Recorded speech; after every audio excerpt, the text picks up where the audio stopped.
당신의 인생은 왜 힘들지 않아야 된다고 생각하십니까? 어떤 책 제목이기도 하고, 어떤 분이, 우리나라 배우가 어디 강연에서 한 이야기라고도 합니다.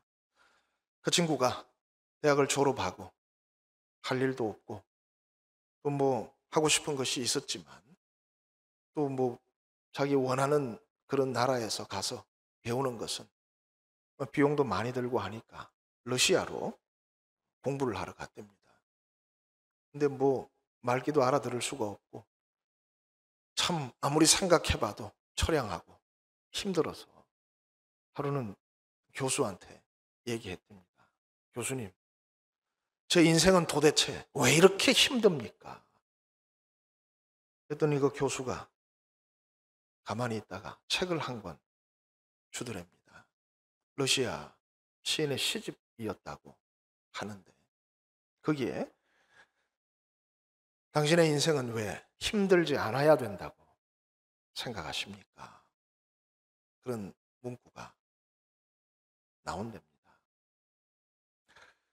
타락한 세상을 살아가는데 천국이기를 바라고 내가 가는 모든 길이 꽃길이기를 원하면서 살 수는 없다는 거죠. 그죠? 조사를 해보면 그렇답니다.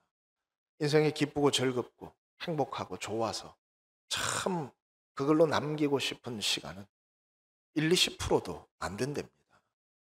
나머지 8, 90%는 아프고 힘들고 고달프고 참 답답한 그런 시간들이 많다는 겁니다.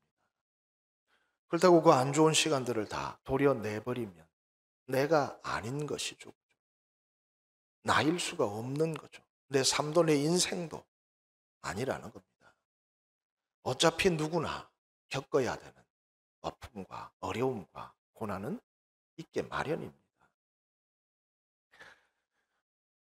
하나님은 우리의 좋은 시간과 힘든 시간, 행복한 시간과 아픔의 시간들을 다 합쳐서 우리를 빚어가고 있습니다.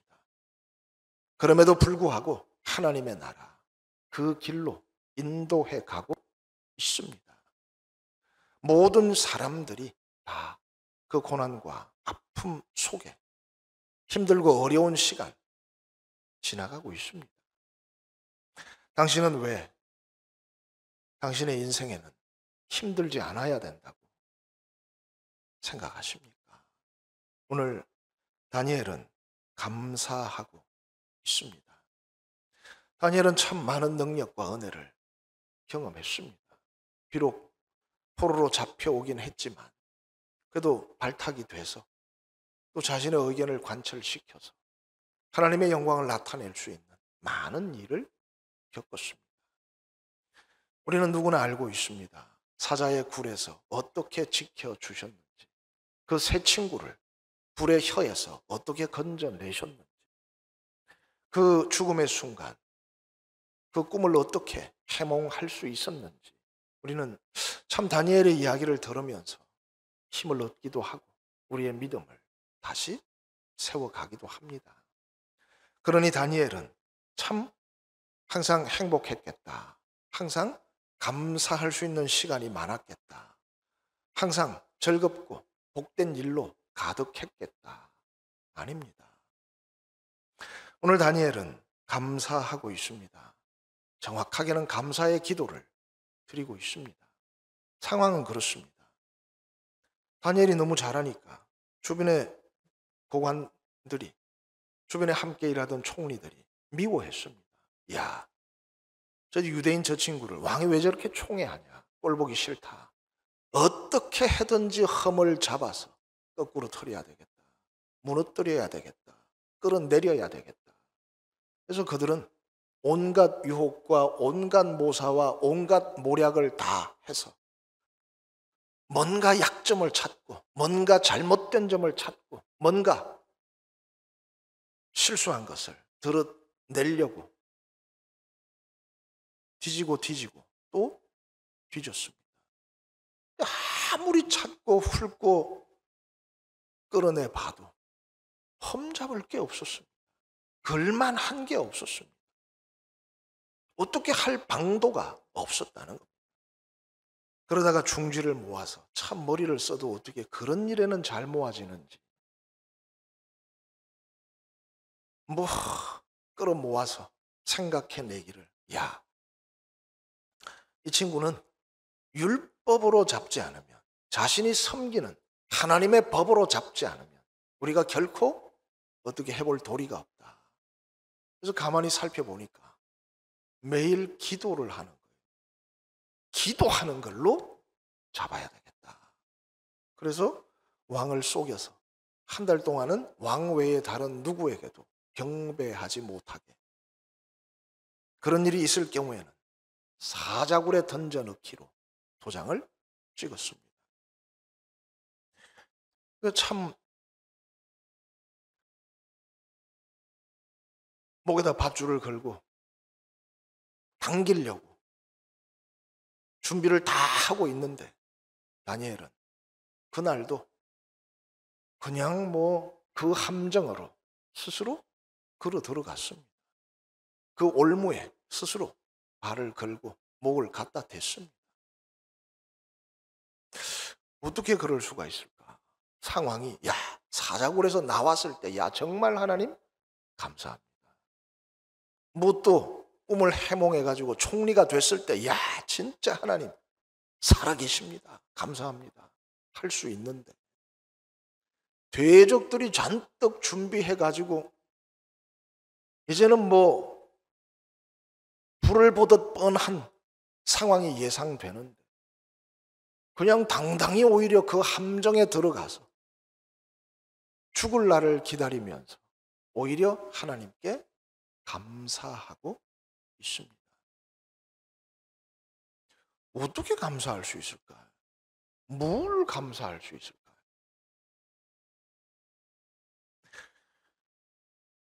하나님은 감사하는 심령들에게 능력을 주고 은혜를 주고 힘을 줘서 이기게 하시니까, 이런 위협 속에서 내가 감사해야 되겠다. 하나님은 감사할 때 기뻐하셔서 돕는 손길을 더하시고 또 새로운 기회를, 새 일을 열어주시니까 내가 이때는 감사해야 되겠다. 그래서 감사한 게 아닙니다. 오늘 성경은 우리에게 알려주고 있습니다. 그냥 이게 다니엘이 늘 해오던 일이었다는 겁니다. 하던 대로, 한 대로?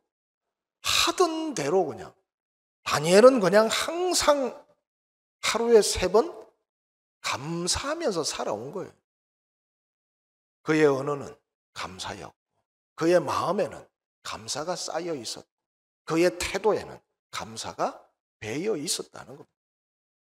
이런 일이 있어도 저런 일이 있어도, 하늘이 두 쪽 나도 땅이 꺼져도 속에 있는 게 감사밖에 없으니까 하늘이 두 쪽 나도 나는 감사한다. 땅이 꺼져도 감사한다. 그렇습니다. 목숨을 구걸하기 위해서 하나님과 나 사이에 있는 일을 바꿀 수는 없다. 그냥 평소에 항상 마음에, 몸에, 생각에 담겨 있는 것이 감사였기 때문에 다니엘은 그날도 하나님 이런 일이 있었습니다. 감사합니다. 하나님 이런 일이 있을 것 같습니다. 감사합니다. 그냥 하던 대로 감사했다는 겁니다. 느부갓네살이 꿈을 꿨습니다. 뭔가 놀라운 꿈을 꿨는데, 뭔가 의미심장한 꿈을 꿨는데 꿈 자체를 잊어버렸습니다. 견딜 수가 없었습니다. 박사와 술객들을 다 불렀습니다.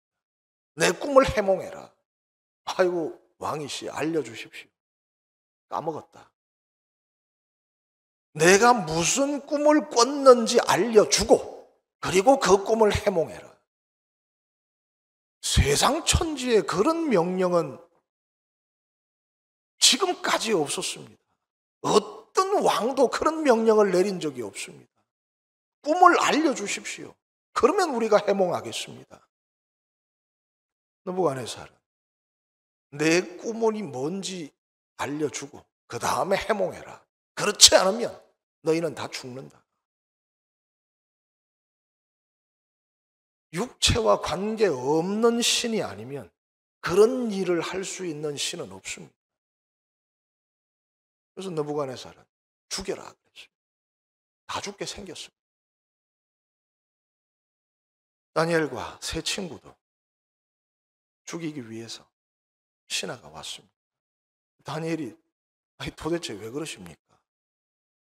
아이 여차저차 해서 동네 박사 술객들은 다 지금 다 처형하기로 했습니다. 다니엘이 얘기합니다. 아니 뭐 그렇게 급하시오. 잠깐 시간을 주면 제가 해보겠습니다. 다니엘이 왕이 무슨 꿈을 꿨는지 알아서 한 거 아닙니다. 그 전날 하나님이 나타나셔서 다니엘에게 느부갓네살이 사실 이런 꿈을 꿨다 알려준 거 아닙니다. 다니엘도 전혀 무슨 꿈인지 몰랐고 무슨 의미인지도 몰랐고 어떻게 해야 되는지도 몰랐습니다. 상황이 그냥 오니까 아이 뭐 그렇게 급하시오. 죽는 거야 금방 죽을 수 있는데 시간을 주시면 해보겠습니다.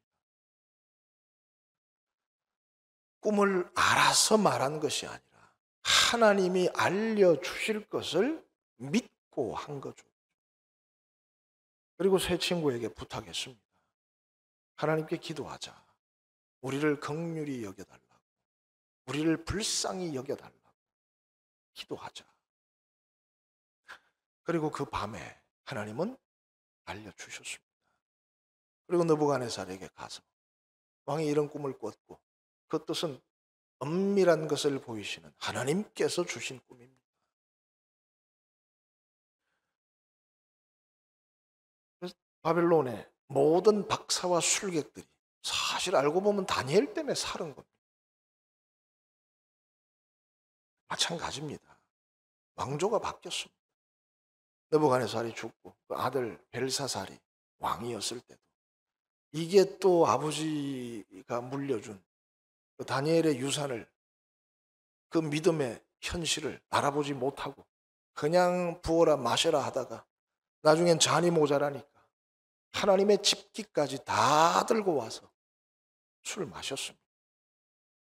갑자기 허공에서 손이 나오더니 벽에다가 휘갈기고 갔습니다. 이게 뭐냐 도대체. 이건 다니엘이 아니면 아무도 해석 못합니다. 누군데 데려와라. 세고 세도 모자라서 끝났다. 세고 세도 모자라니 끝났다. 그 밤에 벨사살은 죽고 페르시아가 바벨론을 점령했습니다. 그리고 다리오라고 하는 친구가 왕이 됐습니다. 근데 참 놀랍게도 그냥 왕이 바뀐 정도가 아니고 왕조가 바뀌었습니다. 이전에 바벨론을 밀어내고 페르시아가 정복해서 새 시대, 새 왕, 새로운 역사가 일어났습니다. 그런데도 다리오가 야, 이 친구는 특별하구나. 뭔가 다르다. 그래서 다리오가 다니엘도 총리로 중용해서 썼습니다. 그러다 보니 또 이야, 세상에 어떻게 이런 일이 또 눈치 줄 수밖에 없죠. 이게 또 왕이 또 도장 찍게 만들었습니다. 누구든지 왕의 신상 앞에서 누구든지 30일 동안 오직 왕께만 경배하지 다른 신에게 경배하는 자들은 사자밥이 되게 하자. 또 도장을 찍었습니다. 다니엘은 오늘 본문에서 보듯이 왕이 조서에 도장을 찍은 것을 알고도 집에 돌아가서 여전히 예루살렘을 향한 창문을 열어놓고 그 사람들이 다 보고 있는 데서 하던 대로 감사의 기도를 드려서 잡혀왔습니다. 다리오가 보니까 황당했습니다. 아니 세상에, 내가 이렇게 아끼는 다니엘이, 내가 이렇게 사랑하는 다니엘이 어떻게 이럴 수가. 어떻게든지 한번 살려보려고 그 왕이 그냥 노심초사 근심하면서 웬만한 사람 같으면 던져라 할 텐데 다니엘이었기 때문에 어떻게든지 면케해보려고 자기가 머리 굴리고 짱구를 써고 온 생각을 다 하면서 하루가 가버렸습니다. 밤이 돼도 다리오의 머리로는 도저히 해결 방법이 안 떠오르는 거예요. 그래서 할 수 없이 명령을 내리면서 다니엘에게 얘기합니다. 내가 섬기는 하나님이 너를 구원하기를 원한다. 그리고 왕궁에 들어가서 밤새 잠도 못 자고 그 좋아하던 야식도 끊고 금식하면서 다니엘을 위해서 기도했습니다. 바벨론을 정복한 왕이 그 잡혀온 포로의 겨우 자기 신하 중에 하나인데 도대체 다니엘이라고 하는 인물이 뭐길래 신하로서 신임하는 것을 넘어서서 인간적으로 존중하고 사랑하고 인정할 정도가 됐다는 거죠. 하나님께서 우리에게 원하시는 모습이 아니겠습니까? 하나님께서 정말 당신이 영광 받으시는 그런 모습 아니겠습니까? 어떻게 그럴 수 있었을까? 어떻게 그게 가능할까? 다니엘은 그 모든 일을 처리하면서 자기 욕심을 따라서 하지 않았습니다. 그리고 권세자들이나 심지어는 왕에게 아부하는 마음으로도 하지 않았습니다. 하나님을 경외하는 마음으로 최선을 다해서 일했다는 겁니다. 하나님을 섬기는 사람으로 최선을 다해서 열심히 했을 뿐입니다. 자기 욕심 챙기지도 않고 그저 안다라고 아부하면서 그 자리를 지키려고 욕심내지도 않고 하나님을 경외하는 마음으로 하다 보니 정말 보면 볼수록 매력적인 사람이 된 거죠. 정복자 다리오가 어떻게든지 저 친구만큼은 내가 살리고 싶은데 하루 종일 고민하고 밤새 스스로 금식하면서 그의 안위를 염려할 정도로 귀한 사람이 됐다는 겁니다. 새벽에 달려와서 얘기했습니다. 다니엘아, 다니엘아, 내 섬기는 하나님이 너를 구해 주셨냐? 내가 섬기는 하나님이 너를 사자의 입에서 구해 주셨느냐? 다니엘은 대답합니다. 왕이시여, 하나님께서 천사를 보내셔서 사자의 입을 막으셨습니다.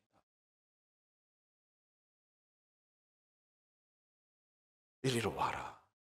그리고는 참소했던 그 사람들을 그냥 던져 넣으니까 발이 땅에 닿기도 전에 배고픈 사자가 다 찢어버렸다고 기록되어 있습니다. 다리오는 선언합니다. 하나님을 두려워하라. 그의 나라와 그의 권세는 무궁하도다. 참 대단한 위엄과 능력과 영광이죠. 그 뿌리가 어디에서부터 왔냐? 그랬다는 겁니다.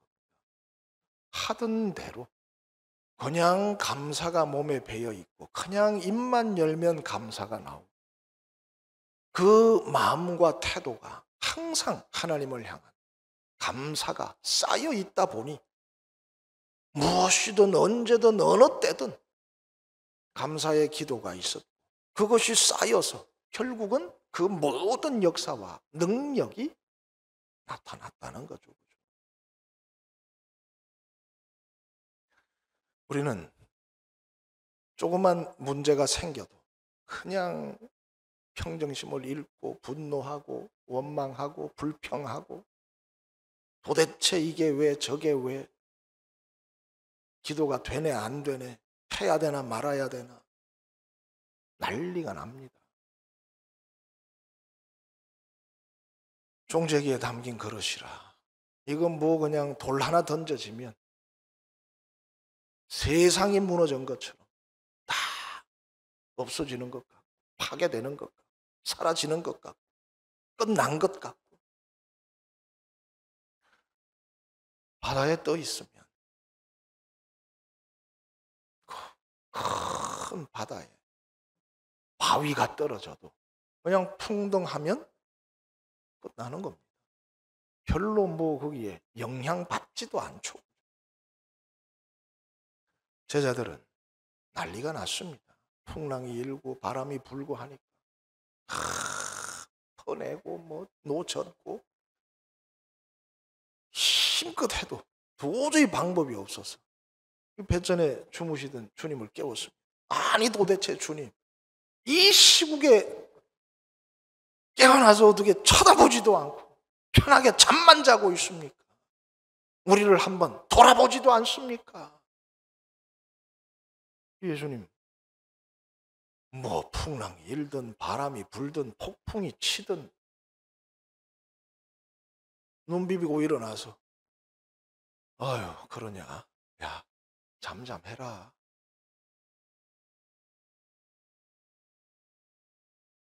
바람 불면 그냥 난리가 나는 사람이 있고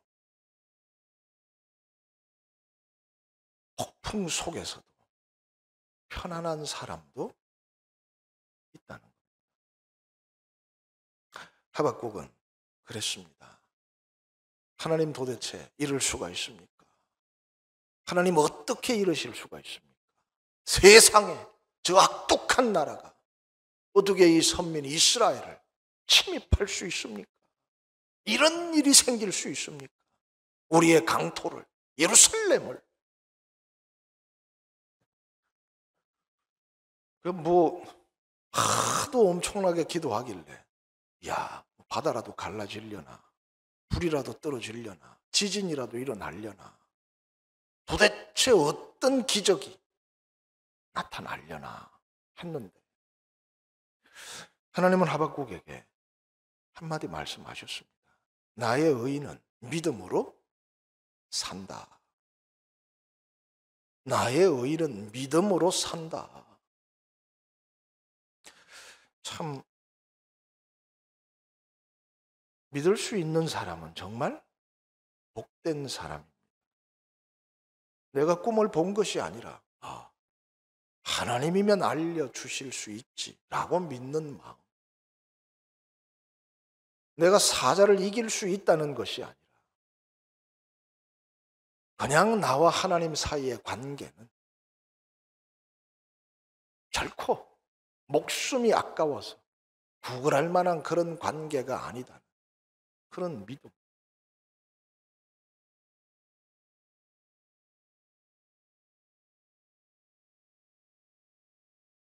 해내는 거죠. 하박국은 나의 의인은 믿음으로 산다. 다른 어떤 표적 기적도 없었습니다. 근데 그 다음에 보면 참 여전히 강토가 불타고 있고 침입자의 말발굽 소리가 귓전을 때리고 있고 외양간 우리의 소나 양들이 그냥 다 빼앗아 가고 있습니다. 참 어떻게 생각하면 처참한 전쟁 그 마지막의 결국을 목격하게 되는 거죠. 그래도 참 놀랍게도 하박국은 찬양하고 있습니다. 나는 하나님으로 인하여 기뻐한다.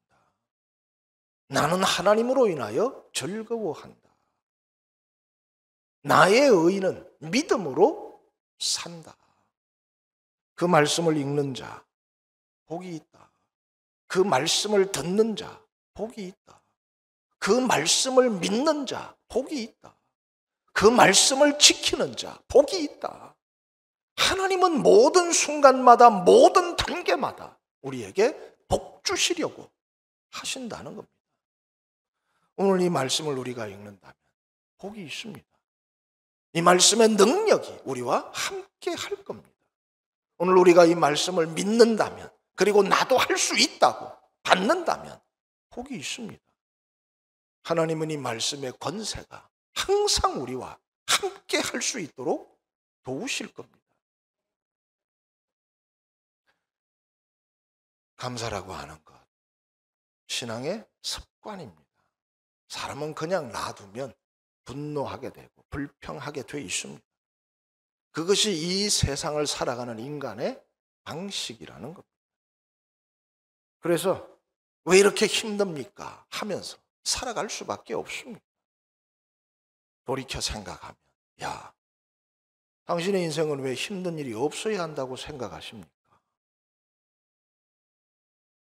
타락한 세상을 살아가는 삶의 본질이 그것이라면, 우리가 주 안에서 받을 수 있는 것이 무엇인가? 바울도 고백하고 있습니다. 범사에 감사한다. 나는 항상 기뻐한다. 그게 그때만 그런 게 아닙니다. 나는 항상 기뻐한다. 바울에게는 좋은 일이 많아서 언제나 그 표적과 능력이 함께해서 셋째 하늘의 그 심오한 세계가 날마다 펼쳐져서 야 기쁘다 아닙니다. 감옥이 가장 기쁨을 강조했던 때는 옥에 갇혔을 때입니다. 형장의 이슬로 사라지기 전이었습니다. 날마다 죽어가는 소리를 들을 때였습니다. 주님도 마찬가지입니다. 나의 기쁨이 너희에게 충만하기를 원한다. 십자가로 가시는 순간이었습니다. 나는 기뻐하니 너희도 기뻐하라. 에베소에도 범사에 나는 감사한다. 갇혀 있어도 감사한다.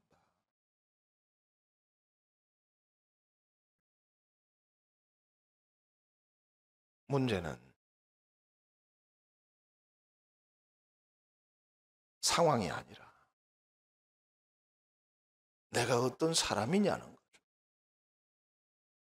내가 하나님의 사람이냐, 내가 믿는 사람이냐, 내가 감사할 줄 아는 사람이냐. 물이 컵에 좀 꾸중물이 있어도 물을 계속 붓다 보면 어떻게 됩니까? 깨끗해질 수밖에 없습니다. 원래 주어진 대로 살면 투들투들하고 화내면서 살 수밖에 없습니다. 감사를 계속 붓다 보면 감사가 보이게 돼 있습니다. 그럴 수밖에 없다는 겁니다. 하늘의 블랙홀도 모든 것을 다 빨아들인다 그러죠. 그런데 굉장히 신비로운 빛이 나타나는 것을 볼 수 있습니다. 그래서 이번에 우주로 간 그 망원경이 블랙홀의 실체를 찍었다. 그래서 또 한번 기사가 났더라고요. 블랙홀은 빛도 빨아들여서 정말 글자 그대로 그냥 새카매야 되는데 뭔가 알 수 없는 신비로운 기운이 드러난다는 겁니다. 하나님께서 우리에게 기뻐하시는 모습, 그게 참 빨아들일 만한 매력이죠. 신비로운 힘이죠. 다 해서 그래도 신비롭고 놀라운 그 정체가, 빛이 오히려 그 너머에 살며시 나타나게 하는 그런 놀라움이 하나님의 사람들에게 있다는 겁니다. 미국 시골의 어떤 학교에 선생님이 있었는데 열심히 애들을 가르치다가 피아노가 고장났습니다. 그래서 이거 어떡하나 하다가 당대 미국의 최고의 부자가 아마 포도였나 봐요. 그래서 편지를 썼습니다. 100만 원만 보내주시면 피아노를 구입해서 잘 가르치겠습니다. 포도가 이때 굉장히 좀 낙심할 때였습니다. 왜냐하면 이 사람 저 사람 와가지고 도와달라는데 뭐 여기도 도와주고 저기도 도와주고 뭐 필요한 만큼 작게도 주고 많이도 주고 했는데 뭐 받기만 받았지 한 번 찾아와서 감사하다는 말을 하는 사람이 없었던 거예요. 이 도대체 뭐냐? 받으면 끝이구나. 아무도 그 뒤에 뭐 없구나. 그래서 참 낙심해 있는데 그 편지를 받은 거예요. 100만 원 달래는데 100원을 보내줬대. 이거는 뭐 약 올리는 것도 아니고. 근데 이 선생도 놀라운 게 그 100원을 가지고 땅콩 몇 개를 사서 운동장 구석에다가 심었대. 심고 열심히 가꾸다 보니까 그 해에 그래도 상당히 뭐 좀 구석에 매달 심은 게 그냥 자라서 좀 됐대. 그래서 일부를 해다가 포도한테 보내고 또 그걸 다시 이제 다음 해에 또 심고 또 그 해 수확을 하면 또 조금 보내고 또 심고 했더니 5년 만에 땅콩 팔아가지고 이제 100만 원을 모으게 된 거예요. 5년 만에 참 땅콩 열심히 갖고 가지고 피아노 사서 편지를 보냈답니다. 주신 100원 가지고 땅콩을 잘 가꿔서 5년 만에 피아노를 사게 됐습니다. 참 그래도 마중물 할 돈을 보내주셔서 감사합니다. 그러니까 자기 평생에 이런 위대한 미국인을 만난 적이 없다. 그런 표현을 하면서 원하시는 대로 쓰라고 1,000만 원을 보내줬다.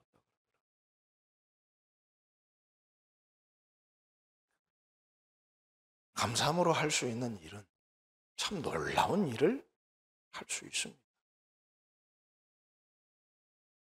남들에게 없는 일이 나타날 수 있습니다.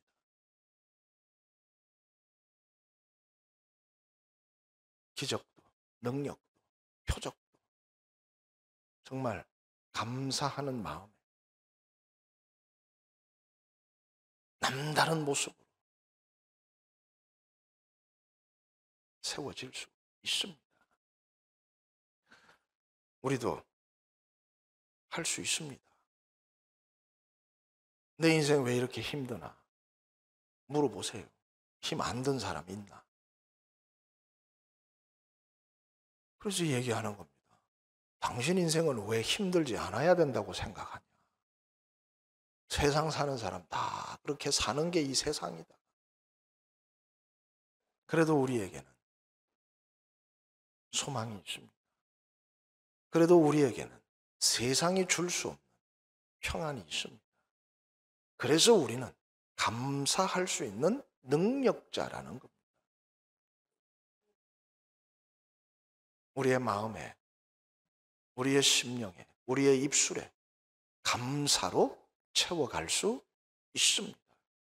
아무나 할 수 있는 일은 아니지만 세상 거저 살아가는 사람들은 얻을 수 없는 거지만 하나님의 말씀을 읽고 듣고 믿고 지키는 사람들에게 하나님께서 그런 능력과 복을 주신다는 겁니다. 그러면 우리는 정말 사람들 가운데 하나님께서 받으시기를 원하시는 그 영광의 빛을, 너희는 세상의 빛이다, 너희는 세상의 소금이다 하시는 그 말씀의 능력을 체험하고 더 큰 감사가 함께 하리라고 믿습니다.